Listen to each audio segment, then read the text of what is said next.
Shalom and welcome to another installment of Elders of GMS, giving all praises to Yahweh Ba'Shem Yahweh Shai. Today's topic is entitled GMS News and Prophecies, dated 12/8/2012, or otherwise known as December 8th, 2012.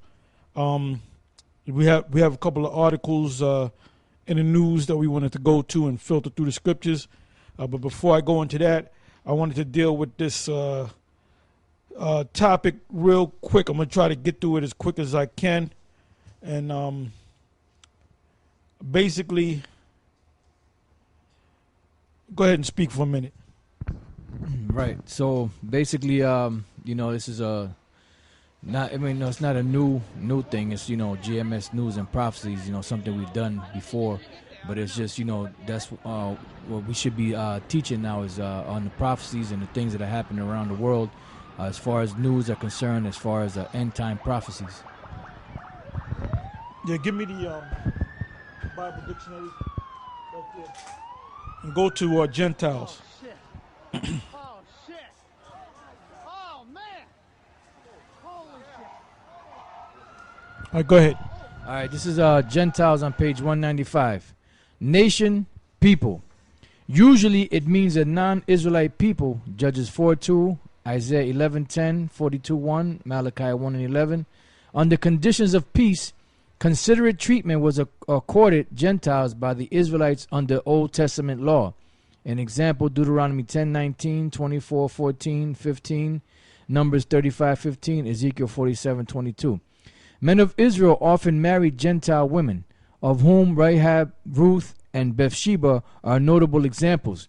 But the practice was frowned upon after the return from exile. Ezra 9:12, 10:2-44, and Nehemiah 10:30 and 13:23-31. Separation between Jews and Gentiles became more strict until the New Testament period. The hostility is complete. Persecution embittered the Jew, and he retaliated by hatred of everything Gentile and by avoidance, so far as was possible, of contact with Gentiles. The intensity of this feeling varied and gave way before unusual kindness. Luke 7:4 and 5. While the teachings of Yahweh Shai ultimately broke down the middle wall of partition between Jew and Gentiles, as seen in the writings of Paul, Romans 1:16, 1 Corinthians 1:24, Galatians 3:28, Ephesians 2:14, Colossians 3:11, and in Acts, yet Yahweh Shai limited his ministry to Jews, with rare exceptions: the half-Jewish Samaritan, John 4:1-42, the Syrophoenician woman, Matthew 15:21-24, Mark 7:24-30, the Greeks in John 12:20-36. He instructed his 12 disciples, "Go not into the way of the Gentiles, and into any city of the Samaritans enter ye not," Matthew 10 and 5. But did not repeat this injunction when he sent out the 70, Luke 10:1-16. Yahweh Shai's mission was first to his own, John 1:11, the chosen people of God, but ultimately to as many as received him, John 1 and 12. Yeah, they went off on that, and that's why you got these people out here saying that the other nations can be saved. The other nations can't be saved. The kingdom is only set up and established for the nation of Israel, and we went through this countless times. And then they go through these different scriptures to back up their claim, But when you look up the word Gentile, when you look up the word Greek or Greeks, or you look up the word not Hellenists, you look up the word Grecians, heathens. Sometimes it's talking about actual nations. Sometimes it's talking about the Israelites that lost their religion, so to speak. So you read this out of this book here, the Compact Bible Dictionary, the Zandervan Bible Dictionary. Like, you're going to figure this thing out on your own. You're going to get confused. All right? Because you have to know how to differentiate between what a real Gentile is, one of another nation outside of Israel, and an Israelite whose parents raised them up in another country. They spoke another language, but they were actually Israelites. That's why Paul had that mission to go out to teach the Gentiles, because those Gentiles are actually Israelites, right? So I want to go to St. John, the 12th chapter, which is mentioned in that piece right there. St. John, the 12th chapter, and the 20th verse. And I want you to go to the blue letter on that. And the 19th verse is going to say world, and then the 20th verse is going to say Greeks. So the first one I want you to pull out is the word world in the 19th verse. All right, go ahead. Start from the 19th verse. John chapter 12, verse 19. The Pharisees therefore said among themselves, perceive ye how ye prevail nothing? Now go up a couple other verses so they can get the understanding. This is verse 15. Fear not, daughter of Zion. Behold, thy king cometh sitting on an ass's colt. These things understood not his disciples at the first, but when Yahushua was glorified, then remembered they that these things were written of him, and that they had done these things unto him. The people therefore that was with him, when he called Lazarus out of his grave and raised him from the dead, bear record. For this cause the people also met him, for that they heard that he had done this miracle. The Pharisees therefore said amongst themselves, perceive ye how ye prevail nothing? Behold, the world is gone after him. Yeah, behold, the world has gone after him. Now click on the word world. Yeah, the Greek word there is cosmos. And that's the same word in the Greek for John 3:16. And John 3:16 is talking about the Israelites. In St. John 12 and 19, it's also talking about Israelites. Now we're going to read the, matter of fact, click on the voice, and then we're going to read down. Strong's G, 2889, Cosmos. Cosmos. Yeah, he says the cosmos. When they have these, Carl Sagan years ago used to have this special on Channel 13, and he used to speak about the star constellation. He used to mention the word cosmos, and that's the same Greek word cosmos. So let's read the definitions. It says an apt and harmonious arrangement or constitution, order, government. Ornament, decoration, adornment, i.e. the arrangement of the stars, the heavenly hosts, as the ornament of the heavens. Right, the arrangement of stars or the heavenly hosts. You don't just look up in the sky and see a bunch of, well, to you, if you don't understand astronomy or astrology for that matter, you look up in the sky and you see a bunch of stars. But what they did was they took the stars and they put them in the constellations. You have the Big Dipper, the Little Dipper. You have all these different star constellations, Pleiades. So what you do is you separate groups of stars. Okay, that's the Little Dipper over there. And you learned that in school, elementary school. That's a Big Dipper over there, That's the Northern Star over there, which is by itself, which at one time the Northern Star was known as Lucifer. That's where the term Lucifer means bright old day star. That's the first star that comes out in the north. When the slaves were fleeing from the south to go to the north, they were following that star. All right, go ahead. This is Job chapter 38, verse 31. Verse 30. The waters are hid as with a stone, and the face of the deep is frozen. Canst thou bind the sweet influences of Pleiades, or loose the bands of Orion? Canst thou bring forth Mazzaroth and in his season, or canst thou guide Arcturus with his sons? Knowest thou the ordinances of heaven? Canst thou set the dominion thereof in the earth? Yeah, so it's talking about star constellations, right? So now, when you read these definitions, you know that the word cosmos or cosmos is talking about a group of things. You have all these different things, and you have a group of things. Read on. It says the world, the universe, the circle See, of... now as you read that, when you go into the blue letter, now they're going off. They're saying the world, the universe. The universe is pretty much everything. Now the word for that would be oikomene. Mm-hmm. All right, go ahead. The circle of the earth. It's not talking about that. Go ahead. It just mentioned in the beginning a group of stars. Right. An arrangement, a government. on this planet you have many governments. So if you're dealing with one government, that's one cosmos. When you're dealing with one nation, the nation of Israel, that's another cosmos, an arrangement of things. Whether they're in order or not, you have puzzles that's out of order. You separate the parts from one puzzle to the other puzzle, and then you have a cosmos. Then you put the pieces together. So Israel was scattered.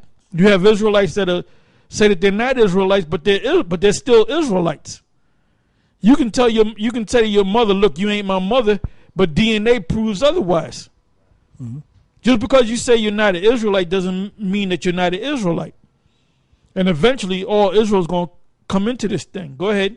The inhabitants of the earth, men. That's oikumeni, so they went off on that. The human family. It's not talking about the human family because, like I said, you go to the first couple of definitions, it gives you the answer. Go ahead. The ungodly multitude. Well, that could be true because you have the wicked, which is the so-called white man. Mm-hmm. That's a cosmos. Go ahead. The whole mass of men alienated. They just went off. Go ahead.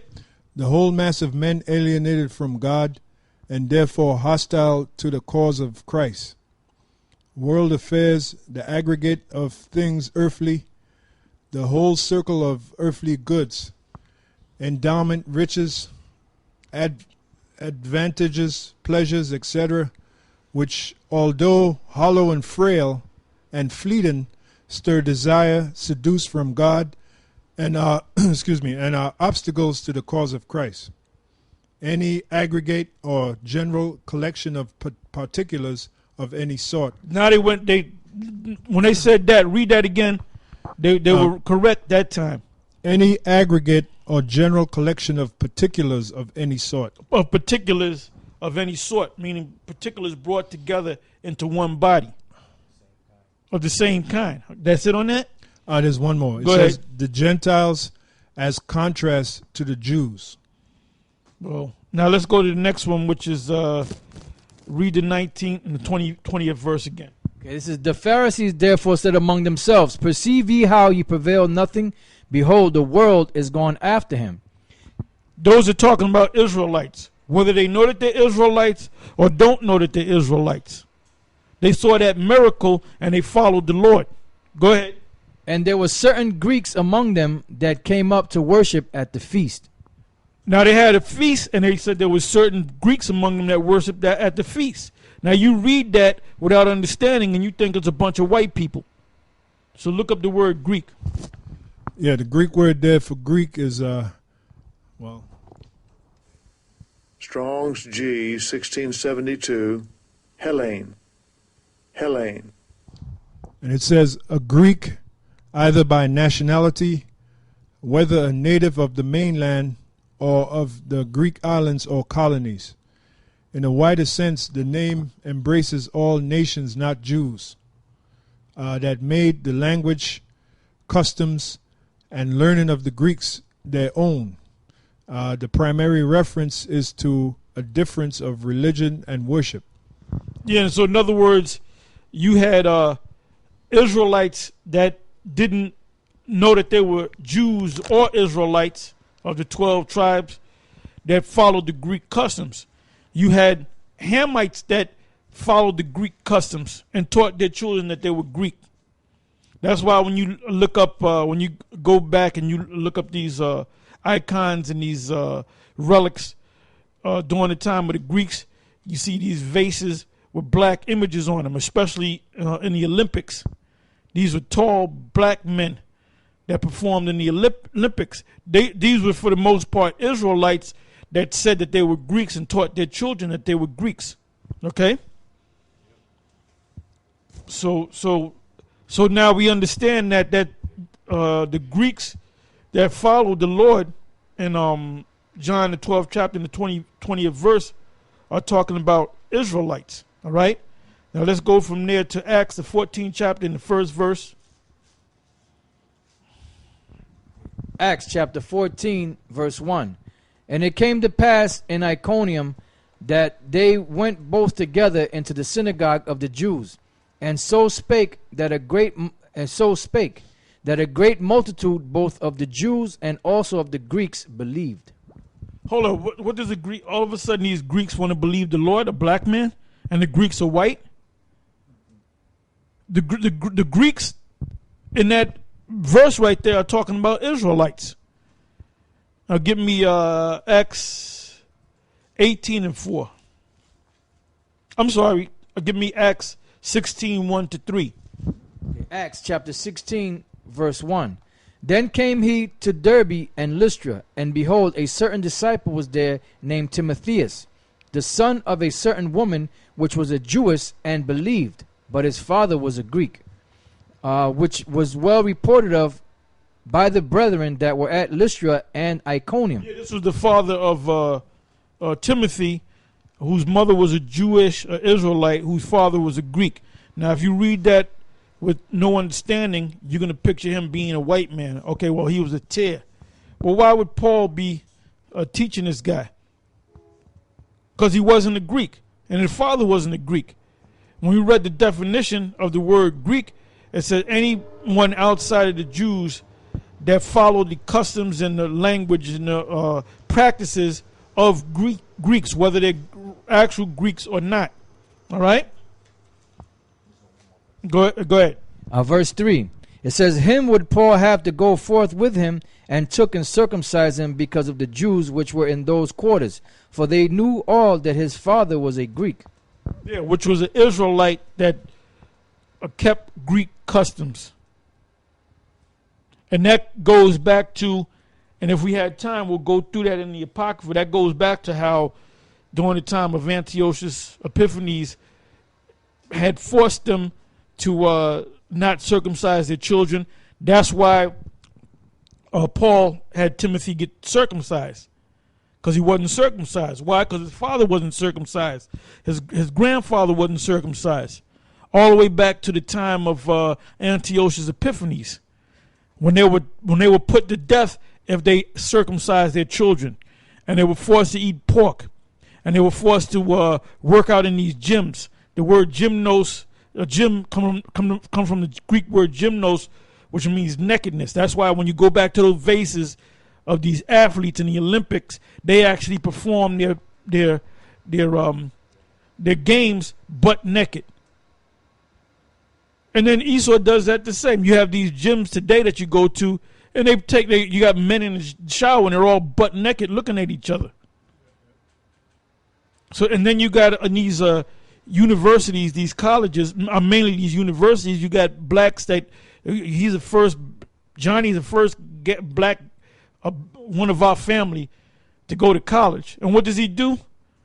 It ain't all complete unless he joins a damn fraternity, or a black woman joins a sorority. That goes back to the Greeks, because you had Israelites that were following the Greek philosophies.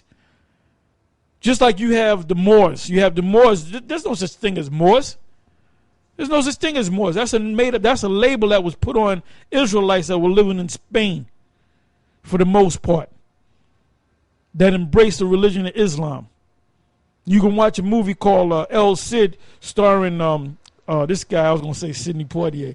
Sidney Poitier should played Vavigo de Vavar, Rodrigo de Vavar, who was played by Charlton Heston, a so-called Jew. And then you had this other guy, the Emir, befriended him, and he was the one that labeled him El Said or El Cid, which means that's a high rank among the Islamic faith. Now, this guy in the movie that played the so-called Arab, he was an Israelite, but he was called a Moor, because it said how Christians and Moors got together and befriended each other. So Sidney Poitier should have played Rodrigo de Vavar, and then the guy that Amir, who could have played, who was back there, that another black actor. Woody Strode could have played. You're right. Woody Strode could have played the Amir. You know. So when you see that movie, you see all Edomites up in that movie and Arab-looking people. You think that there were crackers back then. There were no crackers back then. You had Israelites back then, but some of them call themselves Christians.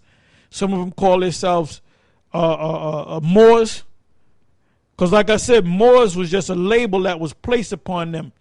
And that, the word Moors, comes from the word moreno. That's where you get the word moreno, which means dark, black, negro, negroid in the Spanish. You got something? This is 2 Maccabees chapter 6 verse 1. Not long after this, the king sent an old man of Athens to compel the Jews to depart from the laws of their fathers and not to live after the laws of the Most High. Verse 6. Neither was it lawful for a man to keep Sabbath days or ancient feasts or to profess himself at all to be a Jew. Yeah, so they killed you if you said that you were a Jew or practiced any of your so-called religion or kept the Sabbath day. So you had a lot of them that were secretly circumcising their children and were secretly keeping the Sabbath and were accepting death rather than to even taste pork. But then as generation went on, you had them just accept it. They were born into the Greek way, and that's all they knew was to be Greek. That's why people are messed up today, thanks to this fucking place, Babylon the Great, which Alex Jones, that clown, is trying to save America. He ain't gonna save America, man. Talking about you're going to try to restore America. You're going to get Barack Obama. You want them guys to be. Glenn Beck says the same thing. Barack Obama's going to be arrested. Barack Obama ain't going to do. He ain't going to be shit. He going to do the biddings of his secret masters. All right. Okay, now let's go from there to Acts 18 verse 4. Acts chapter 18 verse 4. And he reasoned in the synagogue every Sabbath and persuaded the Jews and the Greeks. That's plain and to the point. He persuaded the Jews and the Greeks. The Jews were Israelites that knew that they were Israelites, that was circumcised on the 8th day, that kept the laws, that knew the Sabbath, but they didn't have the Lord, Yahushua. Then you had Israelites that didn't know that they were Israelites, that were waking up to the fact that they were Israelites.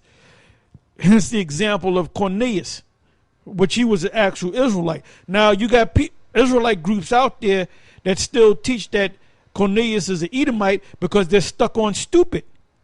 They're going by what the old school at One West used to teach them, but they broke away from them, but they took their philosophy because they didn't know what to go. Them people are lost souls, man. They're wandering souls. They don't know what's going on. They're just out there because it's something to do. And with a lot of you, even in GMS, man, you got guys in GMS that's going to fall off before this deal goes down. A lot of you guys are going to fall off, man, especially when you're confronted with the chip, the mark of the beast. You're going to fall off, man. You're going to sing a new tune. A lot of these guys are in it because it's something to get into. You see people watch YouTube and they'll see a flash mob and they're looking for a flash mob to get with. They go around the malls and do the damn flash mob until it gets played out. A lot of you guys in GMS and other camps, you're in this because it's just something to do. Just like your parents, some of your parents was in the Black Panthers. They ain't the Black Panthers no more. They came to their damn senses, man. You see? Because like I always said, and I continue to say this day, the only ones that's going to make it is the elect. And we're coming down to the wire. And come 2013, man, this place is going to change, man. Like I've been saying, Barack Obama is going to show his horns. This is not even going to look like the country that it once was. There's going to be a lot of changes in this country, man. There's an article, which I'm going to get to in a little while, on they're going to release mosquitoes, GMO mosquitoes. Now, I thought GMO only applied to foods, to plants. They actually have insects, animals, genetically modified organisms in the form of fleas, mosquitoes.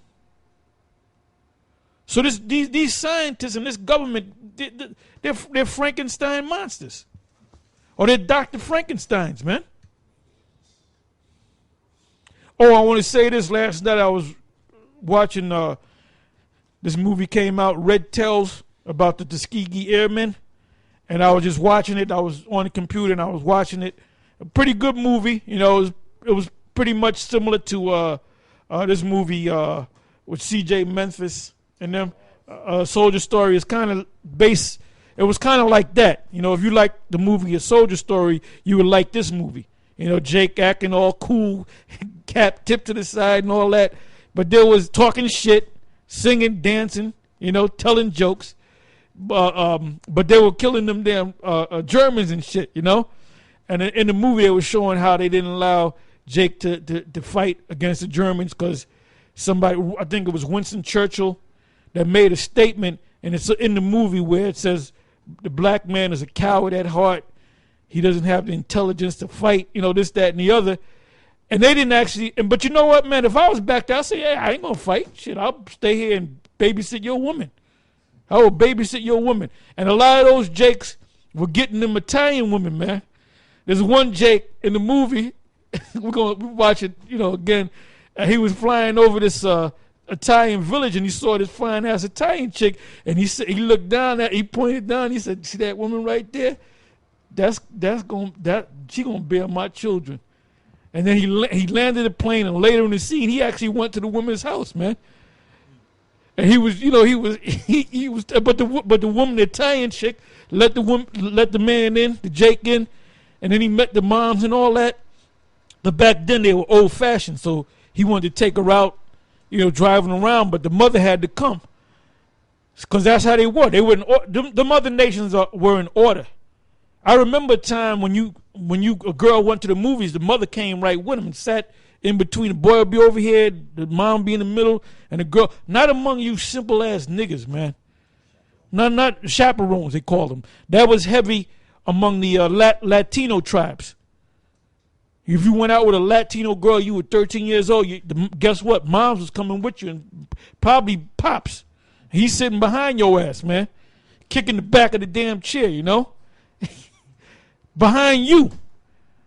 Okay? But anyway, in the movie, and when they showed that scene, I looked at the clock, and the movie came on at about 9 o'clock, and I believe it was 9:35. They showed them getting their planes, and on the cockpit panel, there was an icon of Yahweh Shai, and it was a black icon. Now, I have the book with the actual icon. It's an icon that looks like this guy, the singer that died, the big heavy duty singer. He died. No. Damn, man. He died years ago. He had the deep voice. Barry White. There's an icon of the Lord. And that particular icon, and if I had the book handy, I'll show it to you, but you'll see it up on the screen. It's supposed to be Yahweh Shai, but that depiction, he looks like Barry White. So that was the actual icon that was on his cockpit panel. So I looked at the time, I said, well, I caught it about 9:35. So next time it comes on, I'm gonna watch it again to make sure I saw it correctly, that my eyes wasn't going bad, you know. But anyway, what was I going to say?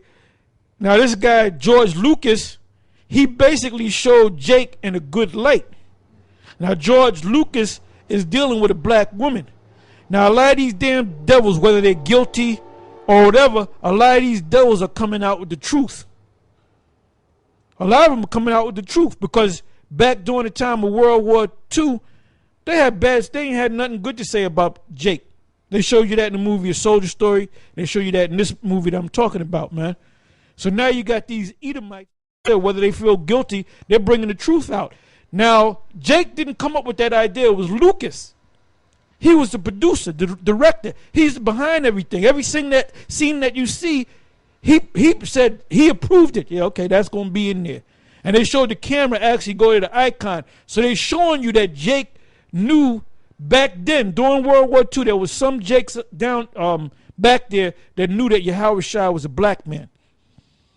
So this knowledge has really never been lost. Jake knew something, man. You know, and that's what led me to this topic here. Now, we read about Timothy, right? Then I was reading some scriptures, and it went and mentioned Titus, right? So you know what I did? I said, let me go to Google. So I Googled the word Titus. I Googled the word Saint Titus. Now go to Google the word Saint Titus, and it's going to lead you to Wikipedia. Now as soon as you hit that, well, that's it right there. But then they're going to show you a better icon. I mean, they're going to show you now this image right here. Now this guy right here. Now anytime we see an icon, we always picture who it looks like. Now to me, you know who he looks like? He looks like Karatazar from a GMS the Jacksonville camp in Florida. You know?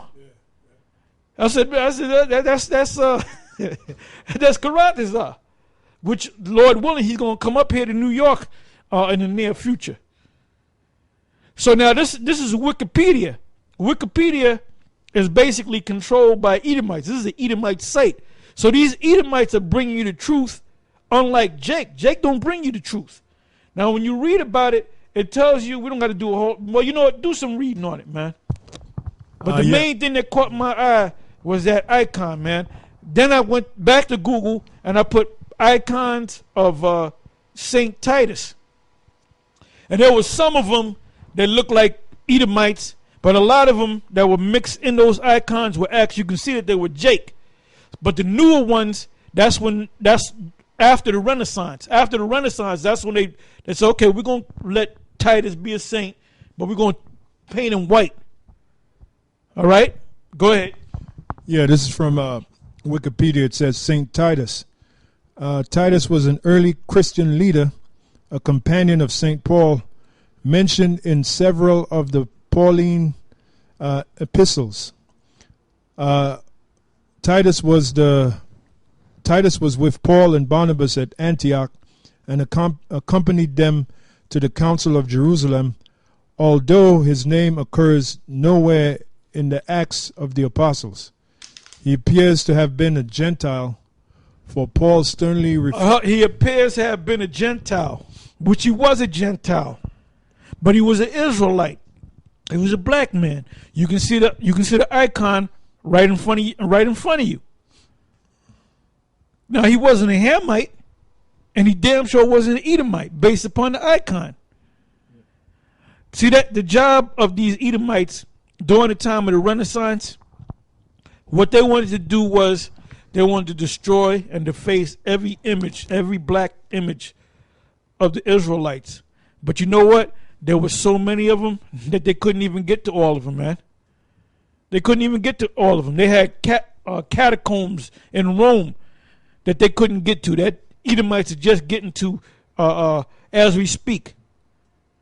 So going back 500 years or more ago, they wanted to destroy all them images, which they couldn't, man. So that presence of Israel is all over the place, and you can't destroy it. Go ahead. Revelation 12 and 16. And the earth helped the woman, and the earth opened up her mouth and swallowed up the flood which the dragon cast out of his mouth. Yeah, so that's plain, man. Now I also looked up. I put in Saint Timothy, and I went and I put in icons, and guess what? They showed Timothy as being a black man. Is that Timothy? Yeah. You can clearly see he's a black man. Now, if you was to go to Google and put icons of Saint Timothy, you'll see a whole bunch of pictures of Timothy. Some look white. Most of them, a lot of them looked like a black man. I mean, you can clearly see that Timothy and Titus were both black men. Okay? So now, do we read Acts 18 and 4? Okay, let's go to Acts 19 and 7. Acts chapter 19, verse 7. And all the men were about 12. It says, and he went into the synagogue and spake boldly for the space of 3 months, disputing and persuading the things concerning the kingdom of the Most See, now he just brought it up. Now some of them, now you can clearly see he's a Jake, but they lighten him up a little bit. But there's some of them, but that's a black man right there. Like I said, you're gonna see some of them that can't be a white man. That's supposed to be Timothy. But as time went on, what this devil did, because that's what his name means, deceiver. He said, okay, we're gonna allow Timothy, but we're gonna make him a white man. That's all these devils did. Right, covereth the faces of the judges thereof. Because though Timothy was a judge, Paul was a judge, Titus was a judge. Go ahead. Acts 19:17, and this was known to all the Jews and Greeks also dwelling at Ephesus. And see how they matched the Jews and the Greeks, because they were not actually Greeks. You see? Now let's go from there to Acts 20 verse 21. This is the book of Acts chapter 20 verse 21. Testifying both to the Jews and also to the Greeks, repentance towards the Most High and faith towards our Lord Yahushua. Hold up. Well, that sounds like that seems to confuse people. Read that again. It says testifying both to the Jews and also to the Greeks. And the Greeks were Israelites. How do we know? What we first spoke about. When you go back, rewind it back to the beginning of the show so you can get the understanding. Acts 21 verse 28. Acts chapter 21 verse 28.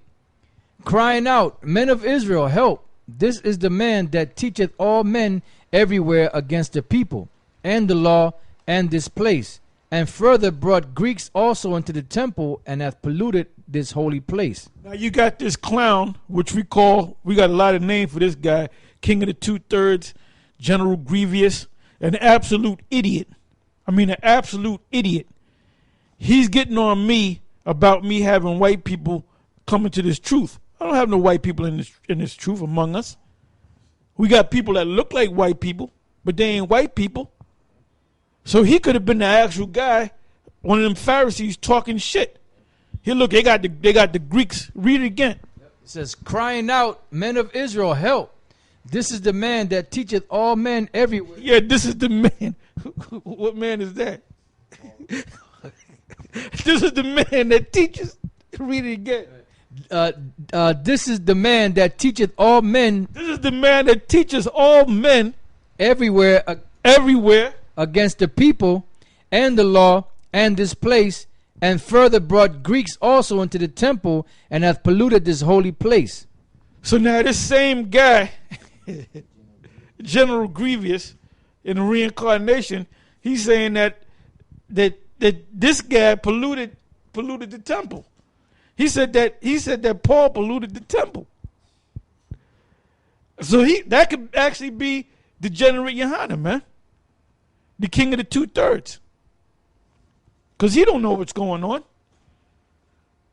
I didn't even want to bring the guy's name up, but it popped up there. You see? Okay, now give me the book of Romans, the 1st chapter and the 16th verse. Romans chapter 1 verse 16. For I am not ashamed of the gospel of Yahushua, for it is the power of the Most High unto salvation to everyone that believeth, to the Jew first, and also to the Greek. Yeah, so who are the Greeks? Israelites. Go to Romans 3 verse 9. Romans 3 and 9. What then? Are we better than they? No, in no wise. For we have before proved both Jews and Gentiles that they are all under sin. Hold up, wait a minute. I thought the only ones that are under sin that are it would be someone that kept the law and decided not to keep the law. Where's the record of these Gentiles, natural Gentiles keeping the law? There's no record of that, man.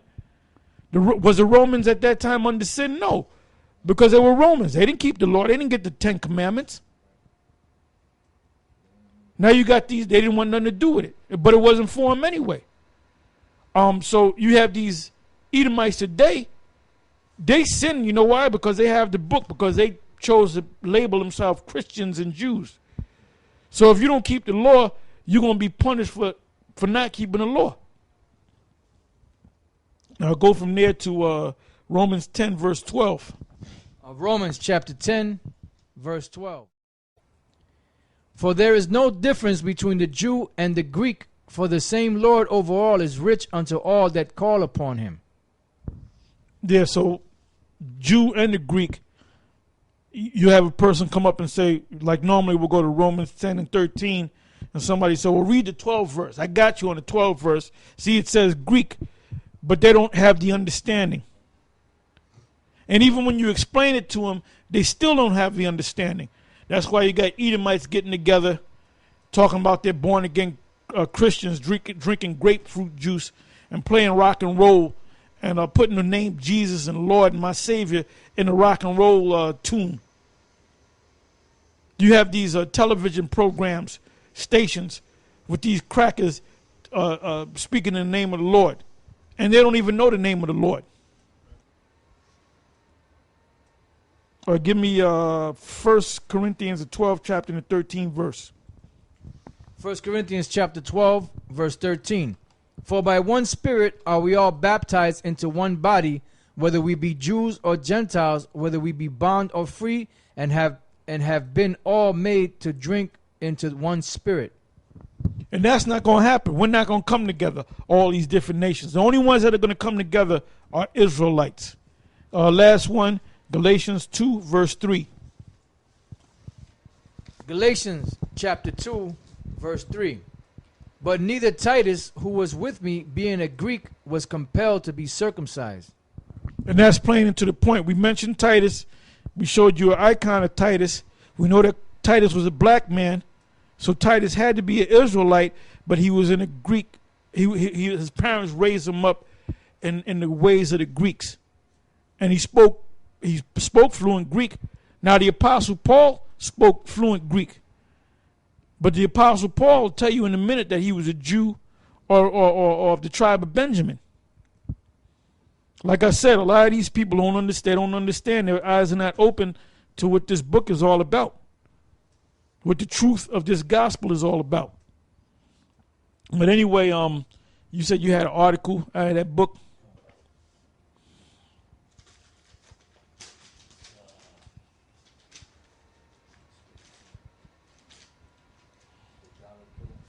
Go ahead. All right, this is out of the Trumpet, the December 2012 edition. And on page 13, there's an article called The Dollar Killer. The Fed's latest announcement is a death knell for the greenback by Robert Morley. America's economy is in deeper trouble than thought.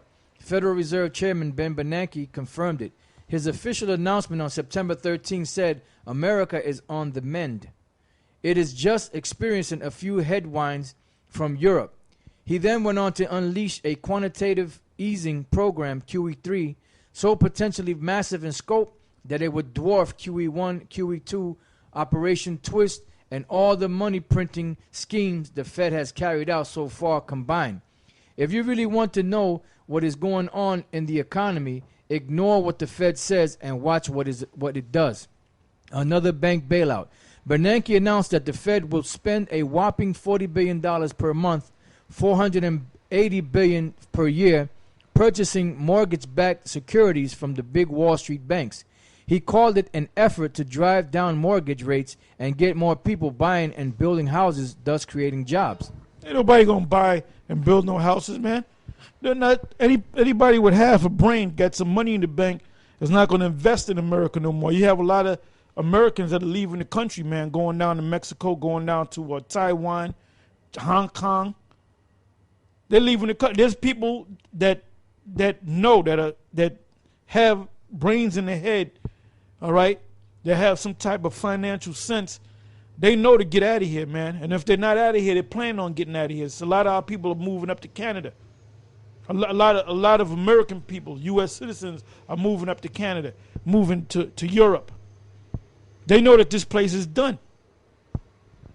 Go ahead, hold the mic. It says, if this is the best the Fed has to offer, America is in big trouble. Mortgage rates are already at historic lows, and people cannot afford to buy more houses. Pushing record low rates a few fractions of a percent lower won't do much. What is likelier is that the big banks will finally have an opportunity to unload all their garbage subprime mortgage-backed securities at the expense of taxpayers. In other words, this is another bank bailout. Excuse me. But if that part of the Federal Reserve's announcement wasn't shocking enough, what it said next should blow your socks off.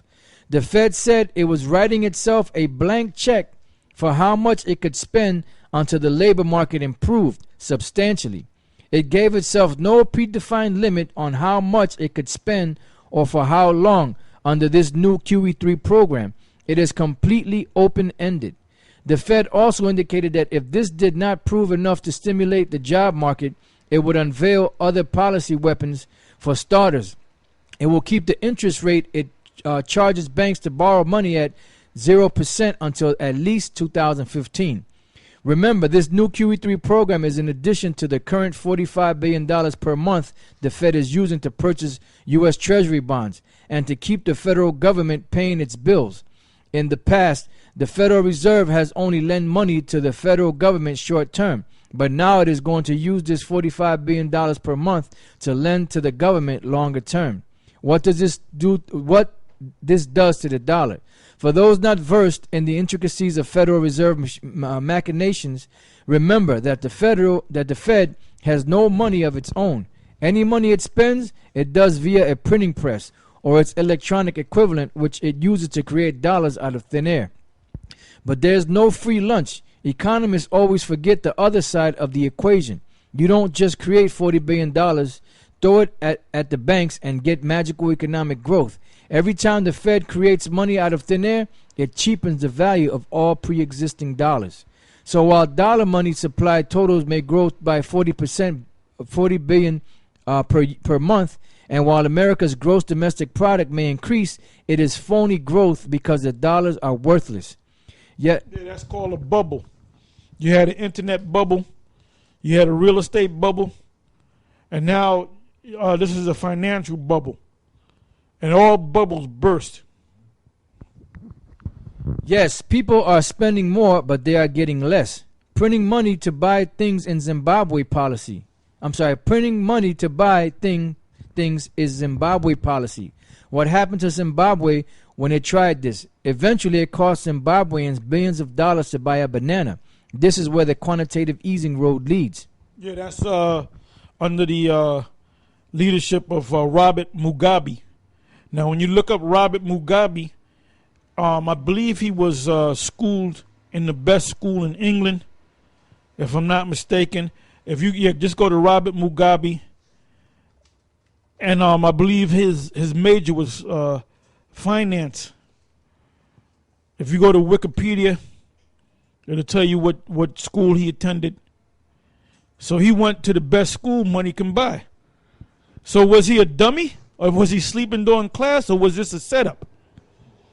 See what you can find there. And basically he did the same thing that Obama is about to do. He came into office. He really didn't do anything. But the people loved him so much they put his ass back in office, and then he showed his horns.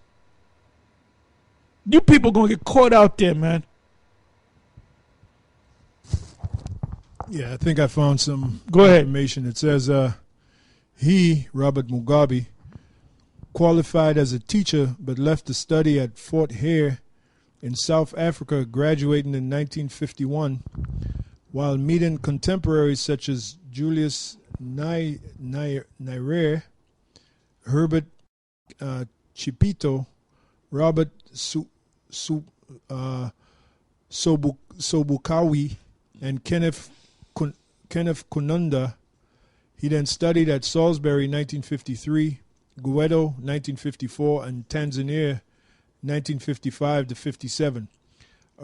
Originally graduating with a Bachelor of Arts degree from the University of Fort Hare in 1951, Mugabe subsequently earned South Africa and a Bachelor of Science, Bachelor of Laws, Master of Science, and Master of Laws, all from the University of London external program. All from the University of London external program. So they gave you a laundry list of universities that he attended. So this guy's supposed to be smart as a whip. But this guy destroyed his country.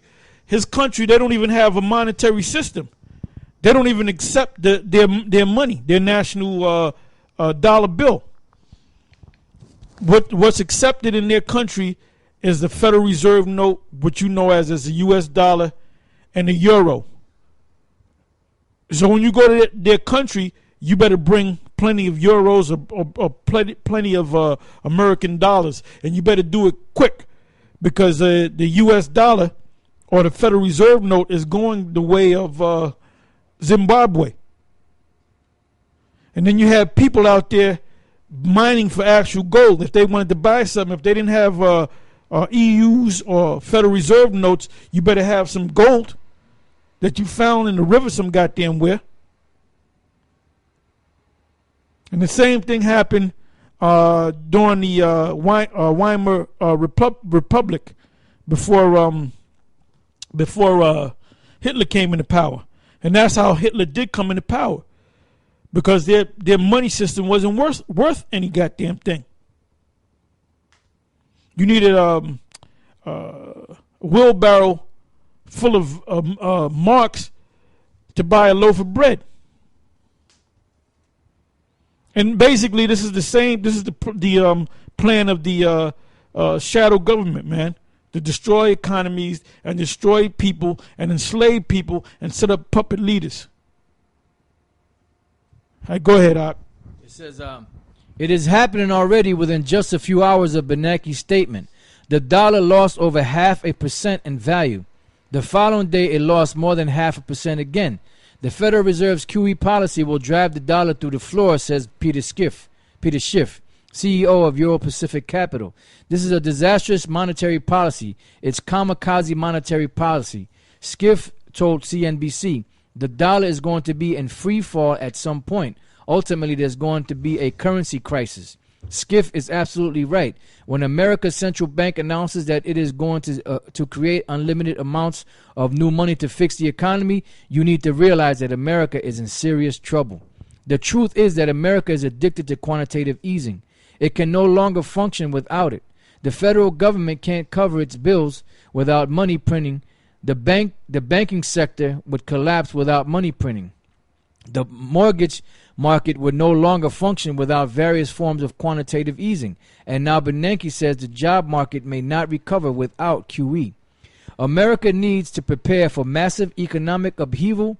America's top banker has signaled that it is quantitative easing or sudden death for the economy. There is no choice. If the money printing stops, America stops. But that means the dollar is going to get killed.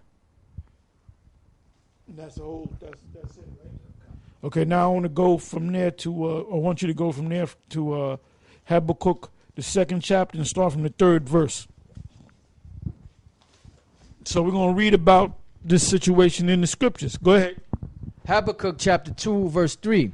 For the vision is yet for an appointed time, but at the end it shall speak. Yeah, so, I mean, anybody out there that calls himself reading out of the scriptures saying, well, you can't say that this society is going down. You don't know when it's going down. The Most High said he gave us signs. When you see these signs, that you know that the end is at nigh. Is nigh at hand. Then you got these clowns out here, these different guys that we always get on, man. They don't know what the hell's going on. Nate doesn't know what's going on. He's faking it, man. The degenerate Yohana, he don't know what the hell's going on. Comfy damn sure don't know what the hell's going on. He got that big payoff, man. They done threw so much money in this guy's face, they turned him into a clown. They told him, look, man, put on this general suit. You put on the Idi Amin suit.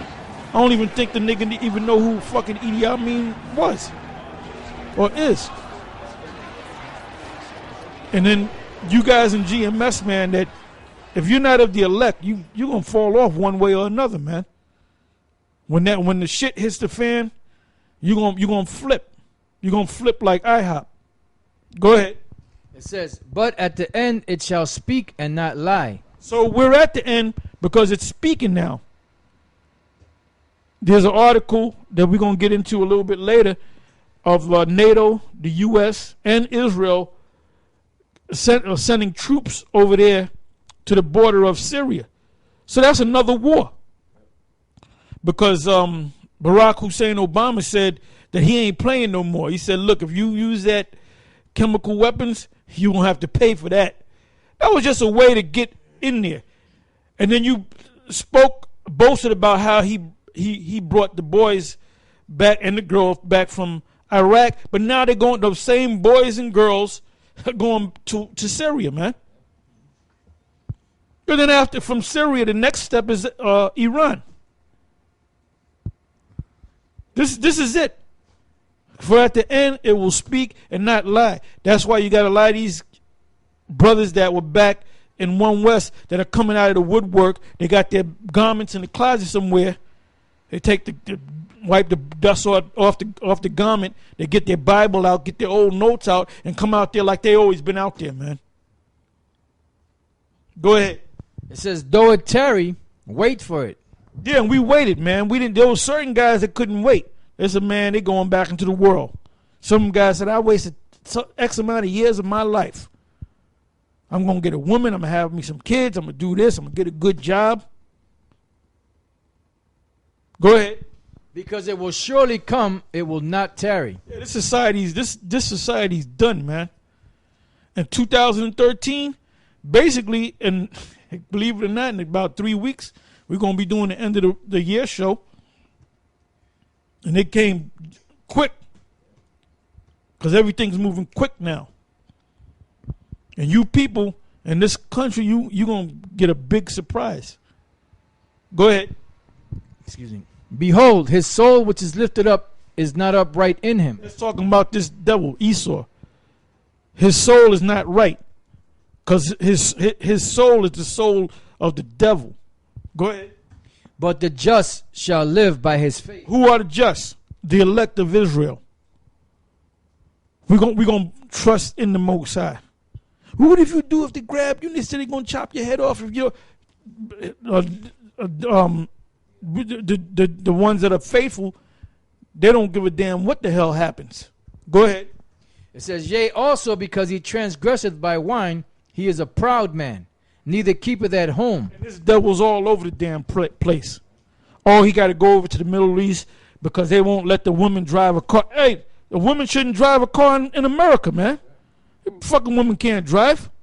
They be cutting your ass off.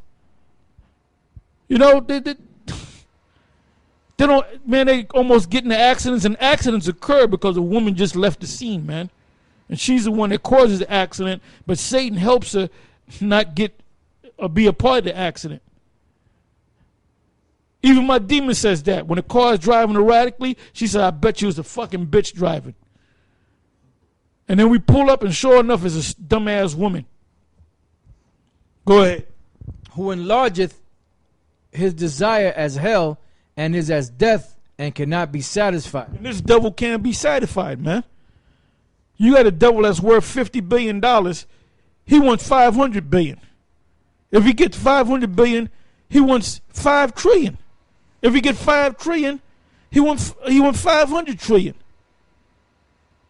That's why when this devil goes down and he's under our feet in the kingdom, he's not going to breathe correctly. He's not going to breathe correctly because there's going to be so much hell on this man. From the very beginning to the very last day, we're going to put pure hell on this devil, man. Go ahead. And the other nations too. They're looking to get a piece of your ass. Go ahead. And heapeth unto him all people. Shall not all these take up a... Yeah, heapeth unto him all people, meaning all these different nations, even the nations that are against America, guess what?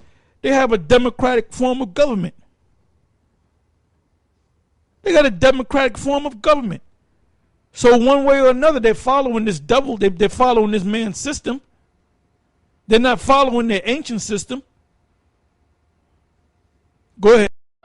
It says, shall not all these take up a parable against him, and a taunting proverb against him, and say, woe to him that increaseth that which is not his. And everybody's waking up to the fact that you are a bunch of damn thieves. Everything you got it from putting a gun to somebody's head or a sword to somebody's throat, or lying, or defrauding somebody. So the whole world, the only ones that haven't woke up are you bird-brained Negroes in this country and you stupid-ass Latin tribes. Go ahead. Oh, there's an article, and I might get up and get it, where right after Obama became president, he already cut a food stamp program in Ohio, and Ohio is a swing state. Basically, they said if a Republican wins Ohio, they pretty much guaranteed to. I'm gonna find it in a minute, brother. I mean, go see what you can find. But if Ohio, if a Democrat gets Ohio, Republican ain't gonna make it. So you had swing states to help Barack Obama. So there's one major state. Is that it? So there's one major state, Ohio. After they put Barack Obama back in there, this is the thanks that he gave them. He don't cut their food stamps, and that's going to follow suit. So that's it right there. That's it right there. You can go ahead and read it. Okay, this is from The Blaze, dated November 13th, 2012. It says,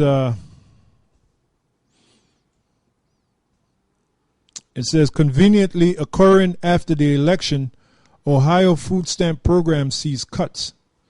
Hundreds of thousands in Ohio food stamp program could see a $50 cut in their monthly assistance starting in January. You Negroes, you're going to find out that you made a big mistake. You're doing all this praising for Obama.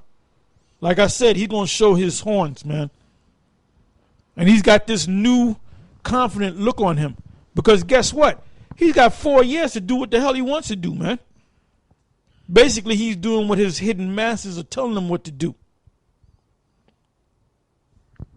Go ahead. It says hundreds of thousands in Ohio's food stamp program could see a $50 cut in their monthly assistance starting in January, according to the Toledo Blaze. Some consider it ironic that the announcement is coming just a week after the election in the swing state, which was won by President Barack Obama. It says the Toledo Blade reported that with 869,000 households in the program, the cut could add up to $520 million. Here's the reason for the cut, as reported by the Blade. Because the way the federal government calculates utility expenses for people receiving the benefit, a mild winter nationwide last year, and a lower price for national gas or natural gas, many families could experience a significant cut in aid. Those familiar with the program say what's called the standard utility allowance, the amount deducted from a person's income when the state determines his or her eligibility for the food stamp program, will decrease by $166 for 2013, translating to about $50 less per household in food assistance. Yeah, that's pretty much it. Yeah, well, basically, that conveniently came out right after the election. And if you notice, conveniently after the election, they started speaking about in the news about this fiscal cliff. During the debates, during the campaigning of both Romney and Barack Obama, there was not even a mention of the fiscal cliff. As soon as they said that, as soon as he won the election, then this talk, I think the very next day, there was this talk about the fiscal cliff. So you're going to find out that this government doesn't give a shit about you. And things are definitely going to get worse. Go ahead. Habakkuk 2:6. Shall not all these take up a parable against him, and a taunting proverb against him, and say, Woe to him that increaseth that which is not his, how long? And to him that ladeth himself with thick clay. Yeah, now the word clay is ibatyat. It's a Hebrew word, and it means depth. And that's what you're doing. You're ladening yourself with thick clay. That QE Unlimited, which they first called named QE3 is actually QE Unlimited, because they said they're going to keep not printing but making money out of thin air, because they're going to do it by printing actual dollars and by electronic funds electronically. They're gonna make money just appear out of thin air. So he read an article earlier that's going to weaken the dollar, and that's all that's going to do. But the ones that first get that money are the banks, the super banks. They'll be able to buy bigger houses, bigger yachts, get 3 or 4 more summer homes and winter homes around the world. And the ones that are going to have to suffer are you. Basically the middle class and the lower class. Go ahead. It says, shall they not rise up suddenly that shall bite thee, and awake that shall vex thee? And that's happening in Greece, Spain, Italy, Portugal, Egypt, Syria. They're going to rise up and bite at you. Go ahead. And thou shalt be for booties unto them, because thou hast spoiled many nations. All the remnant of the people shall spoil thee, because of men's blood, and for the violence of the land, of the city, and of all that dwell therein. Woe to him that coveteth an evil covetousness to his house, that he may set his nest on high, that he may be delivered from the power of evil. Thou hast consulted shame to thy house by cutting off many people, and hast sinned against thy soul. For the stone shall cry out of the wall, and the beam out of the timber shall answer it. Woe to him that buildeth the town with blood, and establisheth the city by iniquity. And everywhere you went, you built that town or that city or that nation that you took over by blood. You built America by a lot of people died for you to build America. You know how many people died? Chinese died building the railroads that went from the East Coast to the West Coast. There was a saying among the Chinese. What was it saying? China man's chance. China man's chance in hell. Because they were using explosives, and every once in a while, a bunch of Chinese that were working that railroad would blow up. They would lower them down, they wouldn't come back up. Then how many Gadites did you kill? How many of our people did you enslave and kill and worked? That's why you have this group of clowns, the Tea Party. They're talking about taking out of the history book slavery, and you can't take out that history because it's in people's minds. You can't change history. You're gonna have to pay for what you did, and everything's coming to a head now, and you can clearly see that your society's going down. Go ahead. Behold, is it not of the Lord of hosts that the people shall labor in the very fire, and the people shall weary themselves for very vanity? For the earth shall be filled with the knowledge of the glory of the Lord, as the waters cover the sea. Woe unto him that giveth his neighbor drink, that putteth thy bottle to him, and makest him drunken also, that thou mayest look on their nakedness. And that's what you devils do. You put Jakes in the positions to make them sin. And then what you do is you go before the Most High and say, see, that's one of your people sinning. Because the elite know who the so-called blacks and the Latinos and the natives are in this country. They know that they're the Israelites. They know that they're going to rise back in power and possess the next kingdom. But these devils are so wicked that they believe that they can trick the Most High, which you're not going to trick the Most High. Go ahead. It says, thou art filled with shame for glory. Drink thou also, and let thy foreskin be uncovered. The cup of the Lord's right hand shall be turned unto thee, and shameful spewing shall be on thy glory. For the violence of Lebanon shall cover thee, and the spoil of beasts, which made them afraid, because of men's blood, and for the violence of the land, of the city, and of all that dwell therein. What profiteth the graven image that the maker thereof hath graven it? The molten image and a teacher of lies, that the maker of his work trusted therein to make dumb idols. Woe unto him that saith to the wood, awake, to the dumb stone. That's your churches. You know, you got these people looking at idols. The Roman Catholic Church, that's the wickedest religion on the planet, man.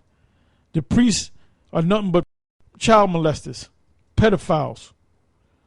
So you know what? This is it for you. I mean, I don't know what to say. All I'm going to do is keep cursing your ass out. And, you know, Israel's going to wake up. Israel's going to rise. The elect is going to come together. And you false brethren, the Most High going to get rid of you. And with that, I'm going to say shalom.